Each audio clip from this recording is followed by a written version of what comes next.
Hello, everyone, and welcome to the Unnext News Radio podcast, your news source for all things unexplained. And now, here's your host for the Unnext News podcast, Margie K.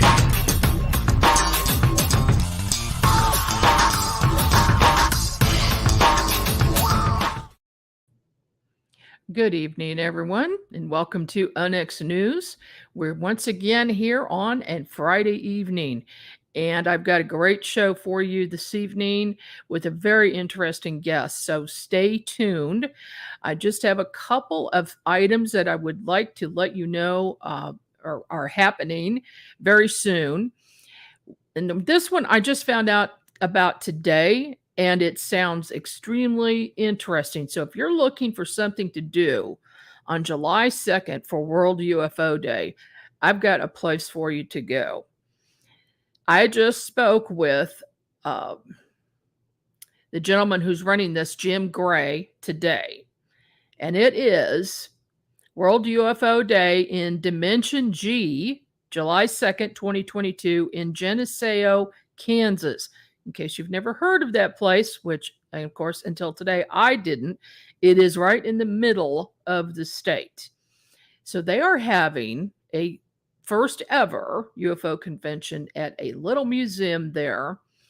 The story behind it, though, is extremely fascinating. The gentleman who owned a home and who's now deceased was in contact with George Adamski and many other people who were UFO abductees, and he himself was involved with UFOs. There is going to be a movie, speakers, a parade, and the mayor of the town is going to proclaim that Geneseo is the UFO capital of Kansas.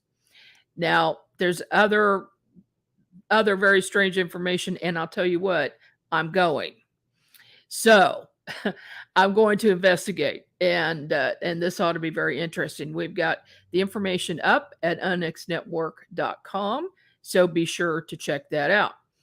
Second thing I want to tell you about is the Unnext Network is starting a new special presentation every month, and it's always on a Saturday, but it could be a different Saturday each month, where we have a special guest speaker. And so our first one ever is tomorrow, right here at unnextnetwork.com is where you go to register. The speaker is Bill Spicer. Now, Bill is an aircraft engineer from Wichita, Kansas, and he's the co-author of the book, The Fast Movers. He is going to explain how he came about the knowledge in order to do what we're calling the quantum UFO observation technique and capture UFOs on film. Now, these are fast movers, extremely fast moving UFOs. And after that session, you will know how to do that yourself. And the cost is $2.99. That's all. So go register now at unnextnetwork.com for that. My guest this evening is Michael Del Coro. He's a Florida native that has always been fascinated by historic locations, the mysterious, and paranormal. Spending many years traveling the globe as crew on board private fishing yachts, he is no stranger to the outdoors and photography. With his extensive background in the electronics industry, investigating the paranormal using technology came easy. Armed with a skeptical point of view and an open mind, he's become a great asset to the War Party Paranormal team as an investigator and tech specialist. Welcome to the program, Michael. Hey, happy to be here. How we doing? Oh, just great. I'm so glad you could join me this evening. We've been chatting a bit back and forth by email, and you have been doing some very interesting things that I thought it would be nice to share, especially with other paranormal investigators. But let's start out with, why did you get interested in the paranormal in the first place? Well, I would say that the way that I got started was I kind of like a lot of people in the field that I've found. that have had an experience. I had an experience at a young age, and that kind of always, at first, it startled me and scared me for a while, and then until I started doing more digging in and different things, and then I wanted to understand it more than anything. So Mhm. I kind of conducted a few investigations with some pals, and then once I found stumbled upon War Party Paranormal and joined the team, we investigate probably on a almost weekly basis. Okay. So how long would you say you've been doing this? Uh, probably the first investigation was 7 8 years, and then Okay. I've been investigating there and researching probably ever since. Been on War Party team for probably about 2 years now, and that's when I started becoming more of a weekly and daily kind of thing, because we put together a lot of content, but we investigate about on a weekly basis. So there must be a lot going on in your area, as there is at a lot of places. Are you of the opinion, like a lot of us are, that paranormal events are increasing in frequency? I would say. Yeah, and I would say there's a couple things that might be going on. They're all Mhm. theories, right?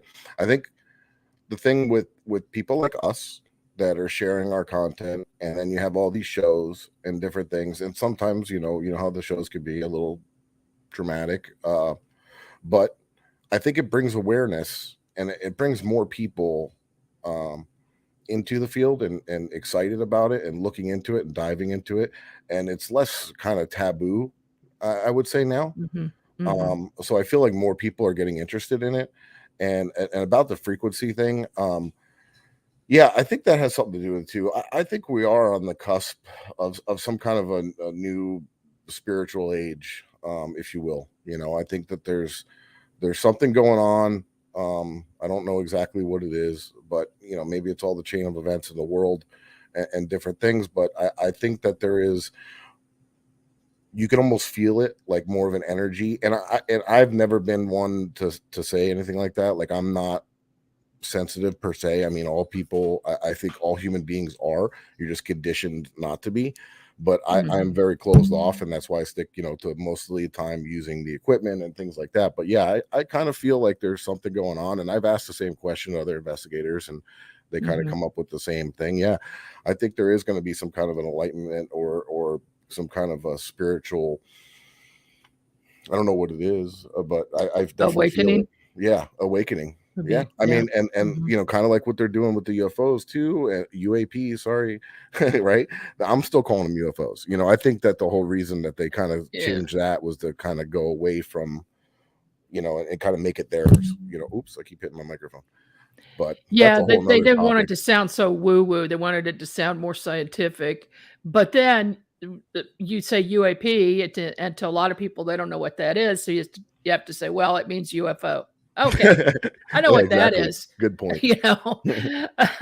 Um, so with your team, how many members are on your team, by the way? Ooh, so we're probably, I would say, the largest team in Florida, and maybe one of the largest in the United States. We have close to about 30 members on the team, and we cover. If you're familiar with Florida, we cover, from West Palm Beach, a little ways north, all the way down to the Keys. Mhm. I mean, if we have a residential or something like that we have to take care of that's a little farther, we'll travel. We do travel and do excursions and trips to different locations. But like the main purpose of War Party Paranormal is to help people. So that's the main goal. And everything else that we do is to drive that goal. So, we'll do residential cases and find out what's going on, if there actually is something going on there at the location, at their residence or business, um, or if there's not. and maybe the person needs to seek some kind of different help or Mhm. different things, or it could be drug or alcohol related, or there's different things that we can go in and find out. But anytime that we do a residential, it's completely confidential. We don't post anything like that. We don't show anything. We keep that completely confidential. But we hold a lot of public events, ghost hunting events, Mhm. throughout Florida at different locations, historical locations. And any of the money that we charge for tickets and things like that we donate to, we're a nonprofit. We donate that to the Historical Society. And the reason that we do that is because we get out, we get to spread awareness, we get to meet people, and they'll get comfortable with us meeting us in person than just calling some random number or emailing some random person like, hey, I need help. If they come and meet us a couple times, and they'll come out and stay kind of to the back and go to the events and then come over to us afterwards and say, hey, I got this thing going on. I might need help, and Mhm. that's the goal. What percentage of the calls or the investigations that you do actually turn out to be something paranormal and not something that's explainable? I would say a good amount of them are paranormal because we have case managers that we assign, and they do a really good job at kind of weeding out um, Mhm. any nonsense before we even get to that point, because um, we are such a large team, and some of the founders have been doing this over 40 years a piece, and they've been down that road before, where they show up and they're like, meant to be the entertainment for Mm. the party, you know what I mean? So Yeah. we make sure that we try to weed them out and make sure that it is legit, but you can't always, but I would say a good amount of them are. Yeah. And what, a lot of people don't think that when they think Florida, they don't think history and paranormal so much, uh Really? Because yeah, Florida has a lot of history. it does. And I feel like, Yeah. even personal friends of mine and stuff, like, oh, I'm, going to do an event tonight, and they're like, oh, what are you doing? And I tell them, and they're like, oh, really? That's haunted? We have haunted places here in Fort Lauderdale, in Miami? I'm like, yeah, a lot, Yeah. Yeah. So, w out of the investigations that you've done, how many of them were you had, something very, very, very stubborn that you couldn't get to move on or to stop doing what they were doing, bothering the people? um I would say it's rare, because maybe a very small percentage, it is, there's homework involved, you know Mhm. and it all depends on the people too. If they're just like anything, right? If they don't want to help themselves, or if they don't want to help do what sometimes we direct them to do, or do, it's not going to work. Like, we don't have ghosts be gone, it's like we're going to go in there and shh, all right, you're good. There's a Yeah. lot of things that and methods that we do, and we have people on the team that I'm not, like I said, I'm not a specialist when it comes to cleansing or doing anything like that. That's not my forte. Um, we just kind of like, we'll go in with a psychic medium, and we'll let them walk the property, and then we'll stay. They won't even be involved in our conversations. Like, we'll have like a group chat going on, and we do expensive background check, and then we'll talk to each other, um, about what's going on, and when we do our preliminary. But yeah, the psychic medium has no idea. They're out of the loop. We let them walk the property. They'll come back, tell us what they felt. Excuse me. And we will investigate those areas and see what happens. But usually starts off like, we'll do a prelim. We'll just go in, meet the people, look around, do a couple EVPs privately, not really share much with them there, because we don't want to frighten anybody or anybody jumping to conclusions. And then, like I said, we'll give them homework. We want you to do this. We know, a lot of times there's arguments or different things going on in the house, like negative energy. We want you guys to work on that. We want to work on bringing up the positive energy of this home. Mhm. Laugh. Watch some comedies, do some things. Build up a positive energy in the home. And I think that's sometimes the hardest part. I've done quite a few investigations myself, and I've found that in a lot of cases, the people themselves are attracting the negative energy, Correct. and they do have to be schooled on that. And if they want that to stop, they've got to change their attitude and change what's going on in the house. So, And, yeah, and I that's not totally always the agree. easiest thing to tell somebody, right? You got to change your life. You know Yeah, what I mean? it's hard to make people change. I mean, you can't make a person change; they have to want to change. Exactly.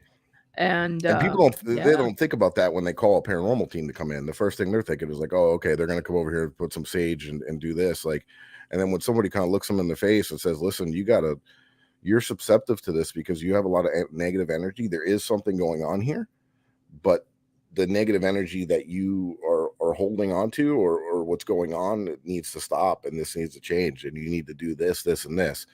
And then, and it's hard for people to hear, it's hard for anybody to hear. have you found that in homes with teenagers or preteens that they could be the source of some, say, poltergeist type activity or objects moving? I'm sure my team has. Have I personally? No, but I do know that is possible. I just haven't witnessed it in a residential like that. A lot of times we will, if there's children or something like that, usually we ask everybody to step outside too. Like while we'll do our little EVP sessions in the beginning and the prelim, but I haven't personally discovered that yet. Have you been able to get some good EVPs? Oh, it's amazing. We do, and like I said, we do a lot of ghost hunting too, and I think there's a difference, and a lot of people don't understand the difference. And I think an investigation is when you're going to go in, you're going to log everything, you're going to try to figure out exactly what's going on, and you're going to go back and you're going to try to cleanse the area or have somebody cleanse it, and then ghost hunting is kind of like what we do, like what I did. I went to Savannah on a little vacation and went and checked out different locations, did EVP sessions, and put out some equipment and see what we could find and see if there's anything active. And our team uses a lot of DR60s. We use multiple different recorders, but our go-to is usually always a DR60. And I know it's a little bit of a confrontational device because a lot of investigators say, no, that thing, it just makes a lot of noise, But using it as much as I have, it's remarkable. If you're unfamiliar with it, it's a Panasonic recorder that was built in 1998, and people were hearing voices on them when they were using them for work and whatnot or school. And they were like, this thing's broken. It was one of the first digital recorders. So they're used to like a tape and reel, so people are like, this is bleed through. I'm hearing other voices on here, and they were sending them back. And then I guess they discovered that they were actually electronic voice phenomenon. And now they're really hard to find. I had just years ago a recorder hooked to my phone, to take messages, and it had a little teeny tiny tape in it, not the big cassette tape, the little Yeah, small I know one. that. Yep. And I came in one time and checked my messages, and I heard some stuff on there that I could not believe. It was picking stuff up. That was pretty wild. I tend to think that older recorders work better for EVPs because there's not so much audio correction in them. It's pretty bare bones. And the newer ones, they have software built in that'll noise cancel certain little things. And they're almost too sensitive, where you're going to pick up the tiniest little bug buzzing by, or you know what I mean? Like, I do get EVPs on Zooms and things like that, but nothing like we get on these things. And it's not noise. I mean, you can listen to them, and I have a lot of stuff on content and EVPs out there on my social media stuff as well. But yeah, no, it's amazing, and I'm working on trying to get a reel-to-reel right now. So that's what I want. I have one. Do you? So that gives me an idea. Yeah, I mean, yeah, I will try it out. There you go. Absolutely. I've got an old tape recorder too. You may have something going with the analog idea rather than the digital. Always. I think analog's the way to go. Yeah. Now, let's talk about equipment for a minute. Well, for a long time. Let- uh, I came up with an idea several years ago, and I put it in my book, Gateway to the Dead. And it's a homemade device, and all it is a tube, which could be, a big cardboard tube, or what I used was a little piece of chimney pipe connector, like a 2-foot long piece of 6-inch chimney pipe connector, which is real inexpensive at the hardware store, and a small fan. And I put the tube in front of the fan, and I was able to contact my deceased mother, Oh, my wow. What a good daughter's idea.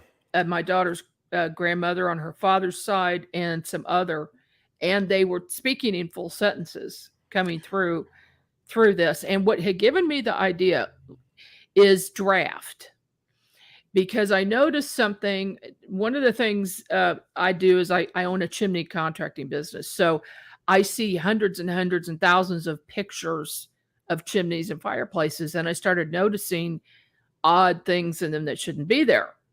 And so I thought, I wonder if the chimney itself, the draft of the chimney, is creating this paranormal activity, kind of opening a gateway or a portal between worlds, just like some other locations that are next to water, running water, or running water underground can sometimes do that, or next to Absolutely. wells, things like that. And so I thought, well, what if I just create my own draft and make that fan, like this spirit box, which was super cheap, and it works. So that is awesome. I love it. yeah.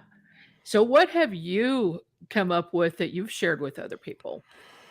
So there's a few. I'm always tinkering. I'm like you. I'm always thinking about different stuff and trying to come up with ways and to communicate with the afterlife, and taking some known methods and tweaking them a bit, or known equipment and tweaking them.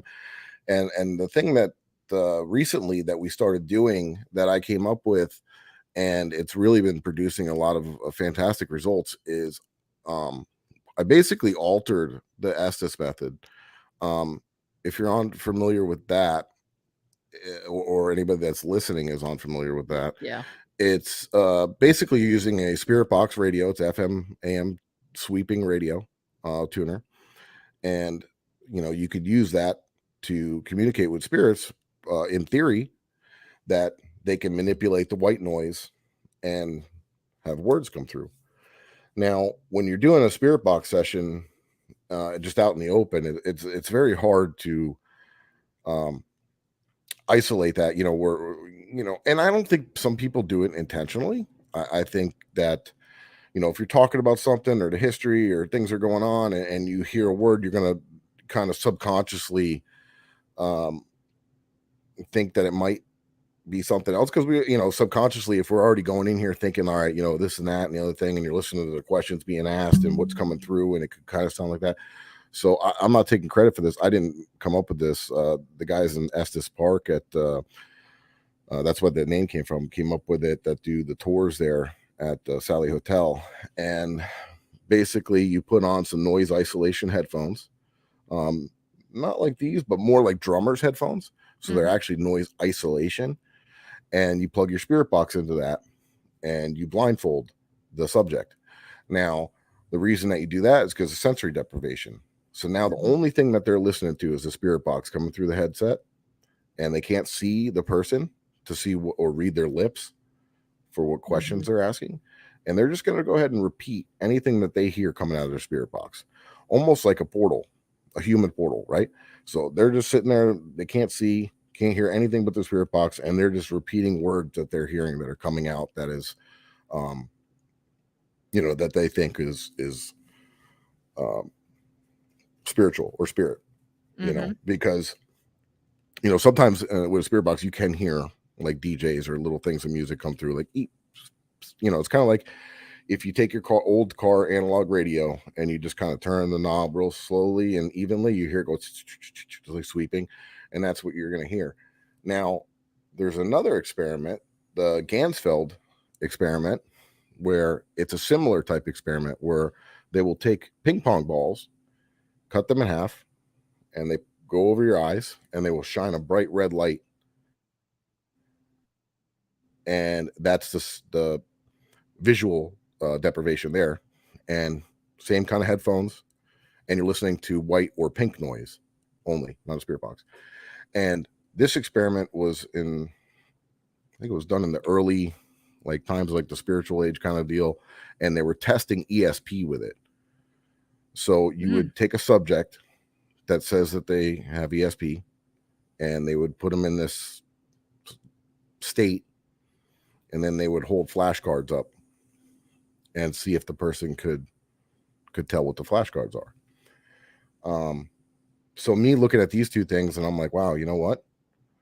We already got the headphones and the spirit box going. Instead of a blindfold, let's try the Gansfeld side of it. But instead of just taking golf balls or ping pong balls, I'm sorry, golf balls, that would hurt. Ping pong balls and bringing them with you and trying to tape them over somebody's face and bring a whole apparatus out to an investigation, like where we're going is not practical. So I basically just took some steampunk style welding goggles. Yeah. You get on Amazon for $10, and I drilled them out and put LEDs in, and then I defused the whole lens. I put hot glue in there and let it like kind of dry, where it's like a smoked, type. It's not translucent. And then I laid some white film, and then went over it again and have a battery pack. So now you have these goggles you can wear. You can't see through them at all. You turn them on, and you have it's not super bright, but it's not, so it won't damage your eyes or anything like that, but it's small red LEDs, but it's bright enough where you can't see anything through there or anything of that nature.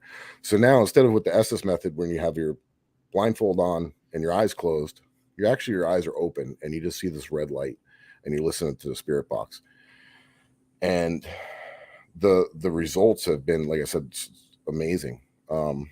We've had, the first time we tested it, we were actually in the Riddle House attic.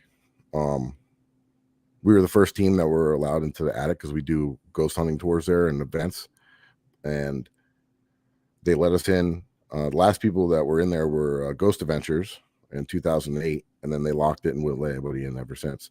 And then when we did it, yeah, so that was pretty awesome to get so the story is there that the gentleman that was the cemetery keeper that lived there, Joseph, was accused of stealing some money, and eventually took his own life and by hanging in the attic. Yeah, and then there was also like a little boy that fell out of one of the windows. So we did the session there, and Joe, he's sensitive, and he was getting visuals, like he was seeing stuff and repeating, and he was getting touched. So it seemed like to him.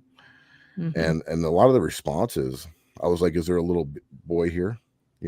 And we were getting, I think his response was, I want to fly. And I was like, yeah. And he fell out of the window. So like, I mean, it's just like a lot of the stuff. And then the second time we did it at the Last Chance Saloon, which is the last bar that you go to before you start entering the Keys, and you have a 25-mile drive.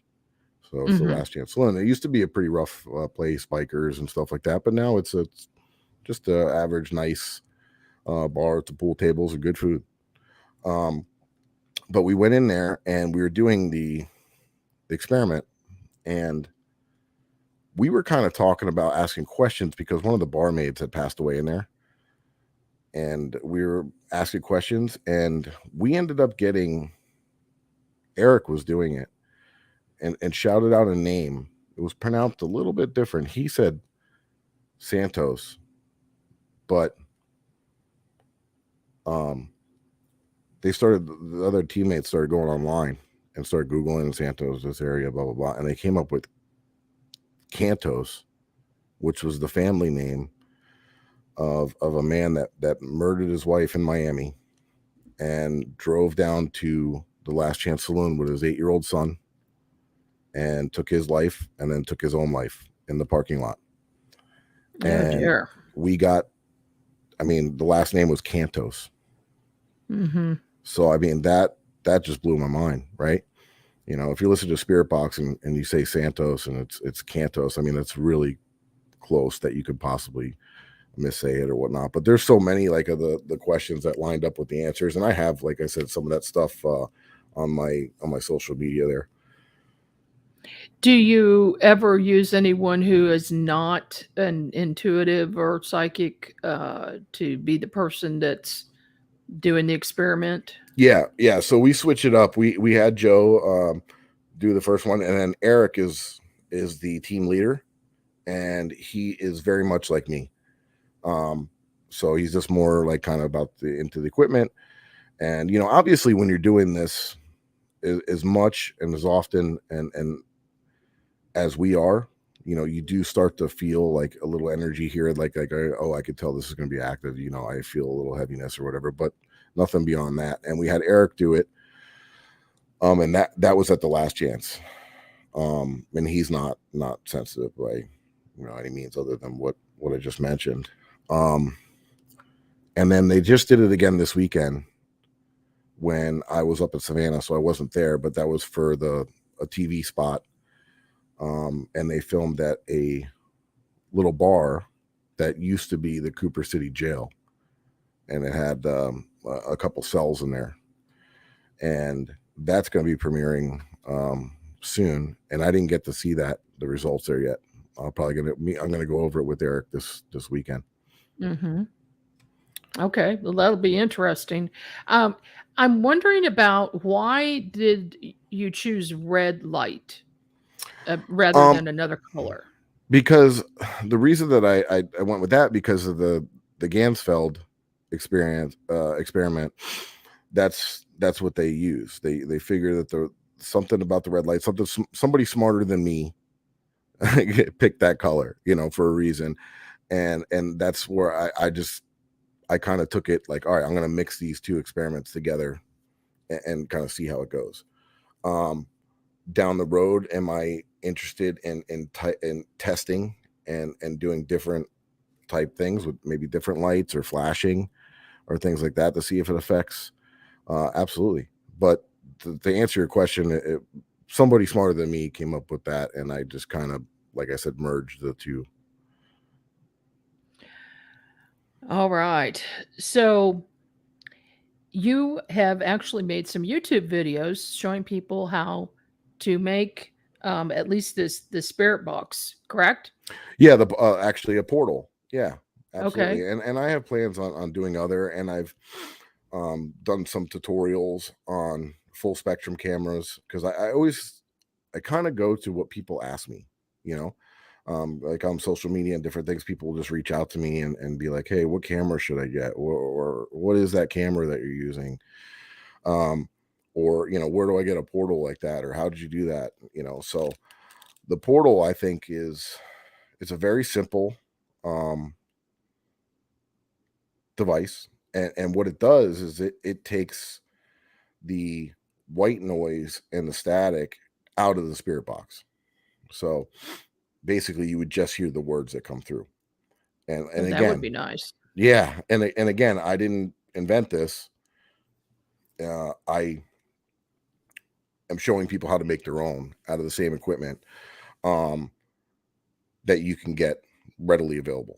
Because there's some people out there and stores out there selling them for $500, $600, $700, and obviously if you use a better guitar amp and a more expensive one, it drives the price up. But some of them are, they're being marked up 500-600 times, and to me, everybody's got to make money, and if you're on a business and things like that, I totally understand that.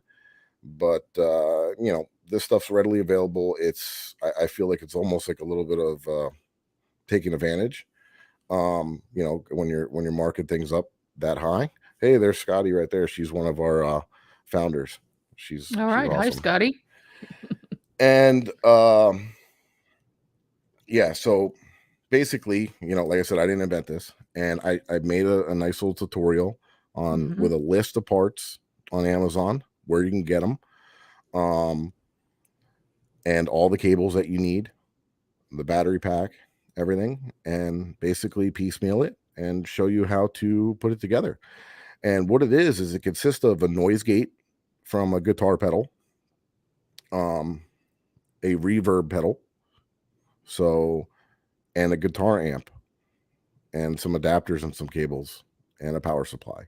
Okay. And basically what you're doing is you're running the spirit box, you know, where it's sounding like a AM FM tuner, you know, it's going. So when you run that through the noise gate, you could tune the noise gate almost like if anybody's you ever used like a VHF radio or something like that on a boat, like you kind of just turn it to where it just stops. And then on the reverb pedal, what that does is that's gonna like almost, you know, with a reverb, you know, like an echo, so you can hear the words coming through a little bit better. And then that goes into a little guitar amplifier, and the whole apparatus when you're done is only about this big. It's only about the size of like a saucer, you know, like or something like that. It's not very big. It's lightweight, it's small, and it's under $100. And and they work great. I put little LEDs on mine and stuff like that, and dolled it up. But you can see that on my YouTube. It's FLA Paranormal Researcher, Florida Paranormal Researcher. And then, like I said, I also done a couple tutorials on like full spectrum cameras. What are they? How do they work? What lights you need with them? What lights will work better? And infrared light and different things like that. And I plan on doing more. I have a list of some other stuff that I want to do. Can you change a regular camera into a full spectrum? Absolutely. Have I broken a whole box full of them trying to do it? Absolutely. So expensive. Yeah. Expensive testing. I would say that they made it a lot harder than it used to be, just because of the change in design. But yeah, basically all a full spectrum camera is you're removing the infrared filter off of it so it could see all lights, the full spectrum of lights. Okay. And years ago, you used to be able to get like a little action camera, take the 2 screws out of it, open it up, and unscrew the lens, and you could see a piece of glass like over it. And if you look at it in the light, you see that it would shine just like a nice little purple tint. And you take a little razor blade and you could pick it right out of there. It'll just pop out, boop, and you put it back together. And you plug in an output to a TV, and you can adjust and screw in the lens till you sharpen it, and it's game over. Now, the way that they're doing it, like some of the major companies are actually building the infrared filter into the lens, so you cannot remove it. Some of the other ones that I found, and I've broken a couple times, were that it's no longer just like sitting on the lens where you could pick it off. It's over the top of the imaging sensor, and there's a lot of real small components, and you have to be very, very precise. So can it be done? Yes. Does it take attention to detail and to be very delicate with it and take your time? And yeah, absolutely. So and best to just go buy one. Yeah, I even buy them now at this point. Like I bought, you buy 2 at for $50 a pop, and you break one, and then you end up with one. You spent $100, and there's a couple really good ones out there that are already pre-done for you for $100 out there. So I'll just buy them at this point. So the less expensive ones are just as good as the expensive? I would say yes. The different features are, on the more expensive one, you're going to get more features. It's a little bit more robust. Some of the less expensive ones, they're like kind of like a little You have to be a little bit more delicate with them. But I have every investigation or every event that we do, I have 2 little action cameras with a battery bank, charge them all the time, and 2 infrared lights, and I stick them wherever I'm going, just sitting. And then I have my night vision camera, my Sony, that I'll have on me. But yeah, I've also run tests with like 360 cameras, and that's too much to review. The 360, Yeah. yeah, because it's hard enough sitting there staring at a screen for hours, going, and then now you got 360, so you got to do it this way, and then you got to turn and go this way, and it's like, wow, Oh, But wow. yeah, actually, I had one of the full spectrums. I just went up to the Surreal Weed House in Savannah, Georgia, and I caught a shadow figure that can't be explained. It's the height of a person, it's the outline of a person, and you can see it move and then slowly drop down and disappear right in an area that they call Shadow Man Alley, where they have reports of seeing a Civil War soldier pacing back and forth. And Oh my. that was on a full spectrum camera. I just posted that yesterday. But yeah, that was awesome. And there is no logical explanation. All the lights were off. There's no shadow. You can get shadow from infrared light, but the only infrared light that we had was facing towards the camera, so I have a shadow coming from the other direction. It's very strange, and we weren't in that area at the time, and nobody else was as well that we know. Yeah, that's always fun to get something on camera when there's no one around. Oh yeah, and yeah, visual evidence is so hard to come by. It's so rare. Photos, or I see a lot of people out there with posted photos, and they'll circle something, and I'm like looking at it, and I'm like, I don't see right. it. I don't know what I mean, Yeah. a lot of it is that that word I never can pronounce right, but your brain is kind of wired to see faces, Right. because to distinguish between fight or flight, right? Because we're always looking to protect ourselves, and it's in our genes and it's in our nature to look around and observe and see if there's other people around or what's going on. Do I need to protect myself? Is there somebody hiding? And that's, our body is like almost like a go-to like that. It's going to look for faces and things. It's going to look around, and if you stare at something hard enough, like kind of like staring at clouds, you can make stuff out of it. But there is some out there, some photos that are absolutely not that, but they're rare. And I think I've only got one that I could say that actually looks like a total face. There's no doubting it. Like I could show it to somebody and say, "What is that?" And they go, "Oh my God, that's a little boy." So yeah, I think audio evidence is a lot easier to capture. I think it takes a lot less energy for them to produce audio than it does to produce a physical form. Yeah, that would make sense. I've got a couple of photos here. Why don't you explain what we're looking at? So that's my big old head. And then the other big old head is that's Joe there wearing the goggles that I made. And this was in the Riddle House attic. And I think this was a still frame taken from a video. And I'm sitting next to him just asking the questions. And that's him with the glasses on and the noise isolation headphones. The only reason we stayed as close as we are together was for the documentation part of it, for filming. But you obviously don't have to be next to the person. You could be in the other room or on the other side of the room or whatever. But the reason that we're this close was because like we were filming it and trying to get everything in the frame. But I'm not talking, like when I'm asking questions, I'm talking in this tone. I'm not yelling. I'm not whispering. I'm just talking at a regular tone and asking questions. And with that spirit box pumping into those headphones, there's no way they they can't could hear me. that. Yeah. Right. And then in this photo, we have, this was at the Last Chance Saloon, and I have a K2 in my hand there, and we have Eric with the space goggles, it looks like, on, which the goggles that we were talking about from the Delco Experiment. Looks a little bit like an alien. Right? it definitely looks creepy, that's for sure. And then what we have to the side here is a photo of one of the barmaids that passed, and Mm. supposedly the owner has seen apparitions of her and heard her in the bar after her passing. So we Oh, took wow.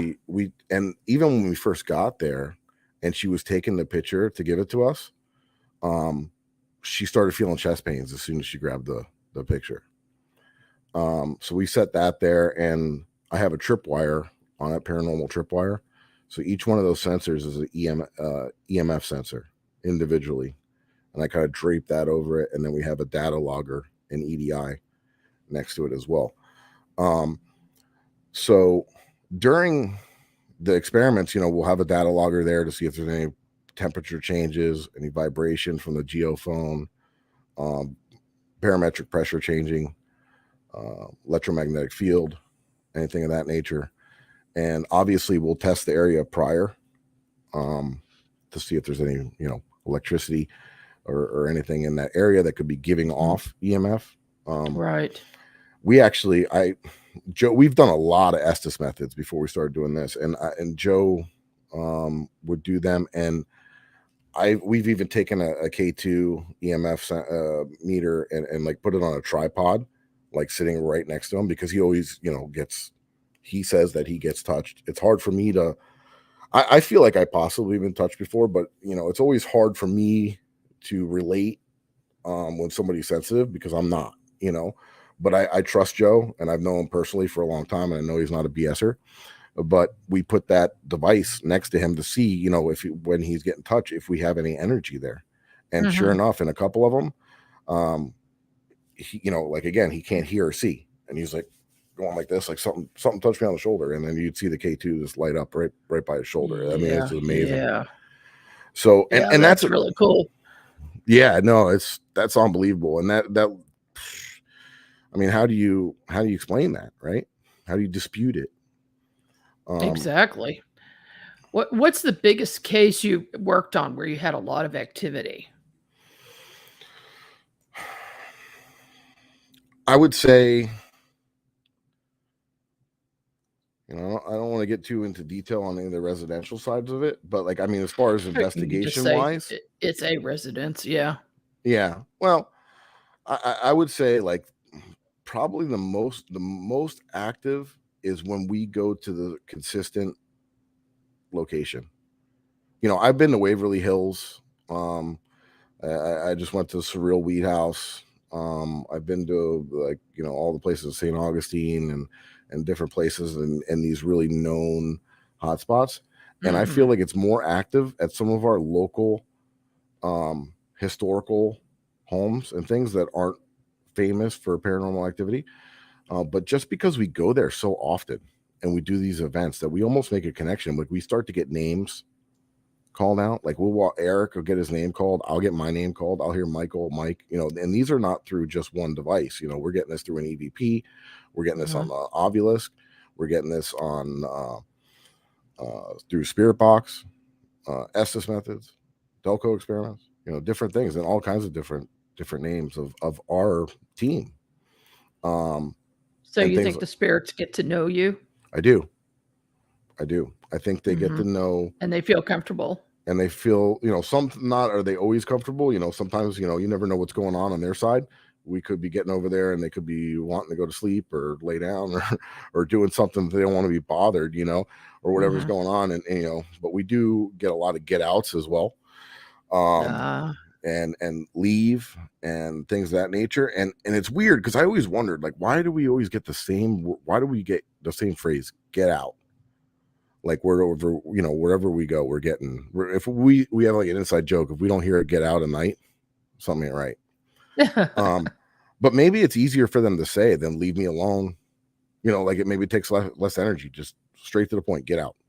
That's one way of looking at it. Yeah. I don't know. I was always thinking about it, but it's weird. Like, right. We'll go one place and we're getting the same exact phrase, get out.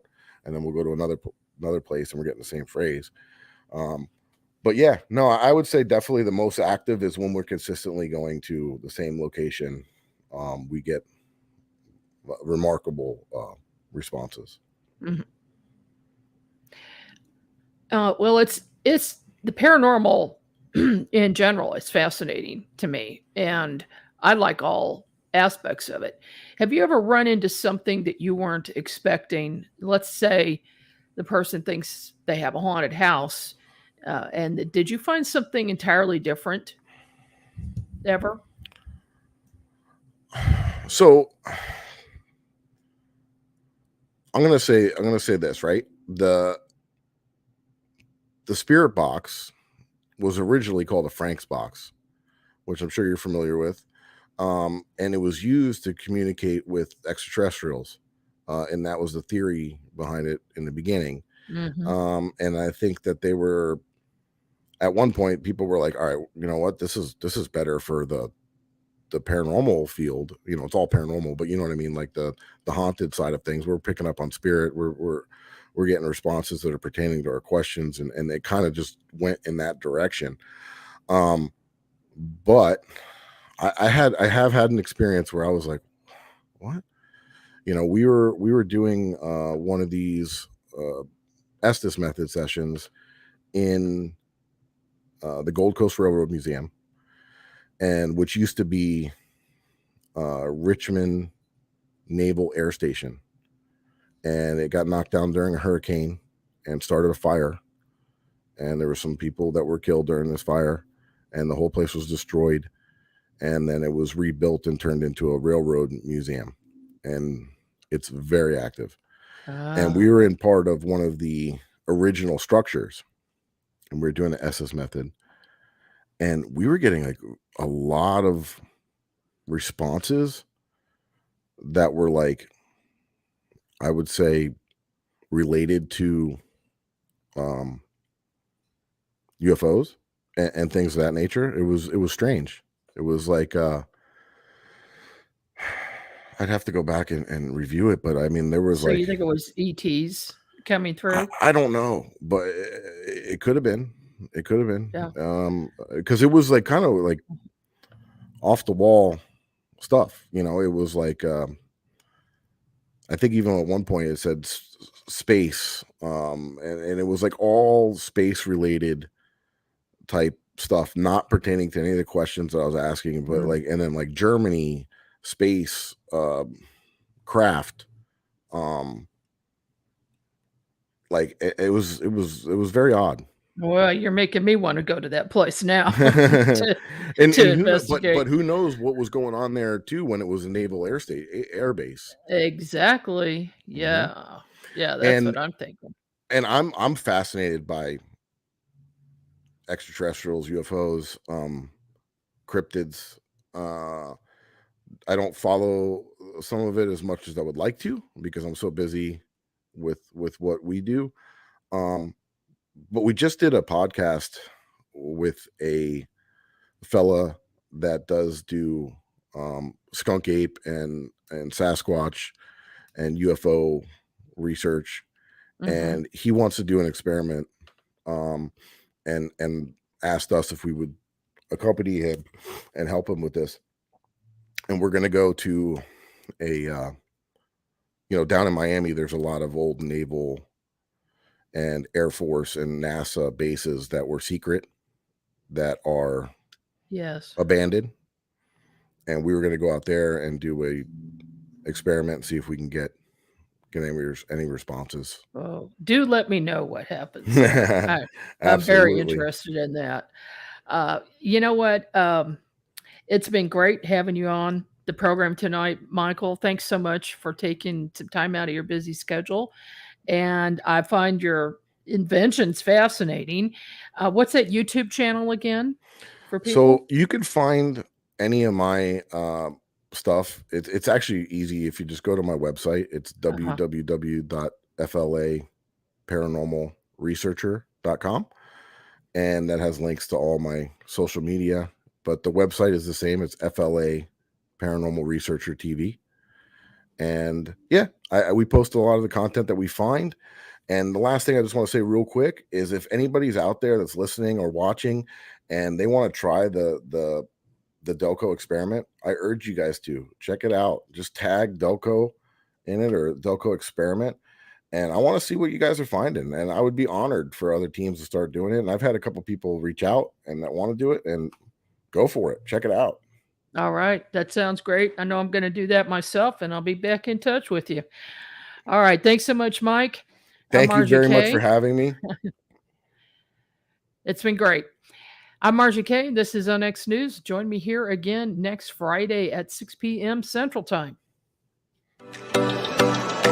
You've been listening to the UNX News Podcast with Margie Kay. Any rebroadcast or duplication of this program or its content without express written permission from UNX Media or Margie Kay herself is strictly prohibited. The UNX News Podcast, in direct cooperation with the internet website unxmedia.com.